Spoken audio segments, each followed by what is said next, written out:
जय श्री कृष्ण। अचो त अॼु सभु गॾिजी करे विजया ग्यारस जी कथा था ॿुधूं। विजया ग्यारस जे विर्त रखण वारो मनुष्य सदा ई सोभ पाए थो। हुनजो वार बि विङो नथो थिए, न कंहिं क़िस्म जी हानि थिए थी। हीअ ग्यारस माघ महीने जे कृष्ण पक्ष में 23-24 तारीख़ थींदी आहे, जंहिंजी कथा हिन रीति आहे।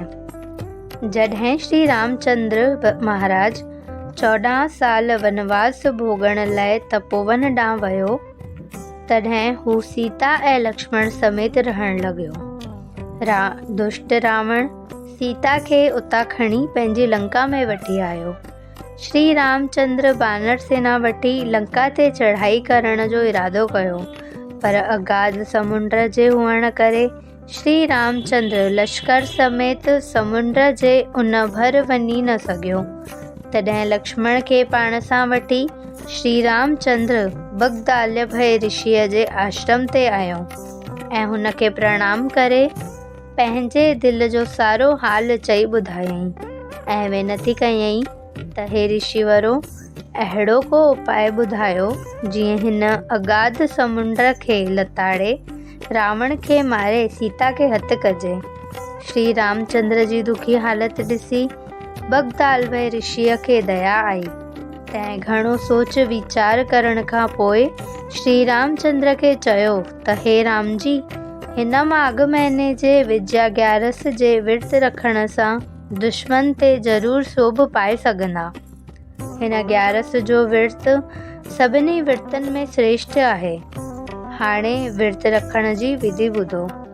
दसमीअ जे ॾींहुं सोने चांदीअ टामे या मिटीअ जो तिलो जोड़े तंहिं में पाणी विझी कंहिं मिटीअ जे मथां थले ते रखो ऐं उन्हीअ दिले जे मथां 5 वणनि जा 5 पन याने पीपल, बड़, अंब, ॼमूं ऐं जैतून जा पन रखो ऐं जवन ते विष्णु भॻवान जी सोने जी मूर्ति स्थापना करियो।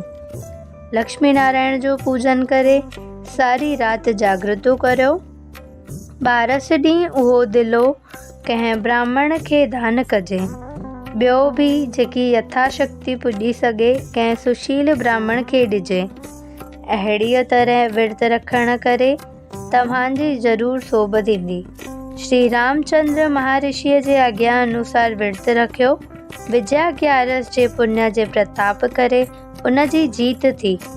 जेको मनुष्य सच्चीअ भावना सां इहो विर्त रखंदो, उन जी सभु कम में सोभ थींदी। हिन लोक ऐं परलोक में बि सुखनि मंजा माणींदो। जय श्री कृष्ण।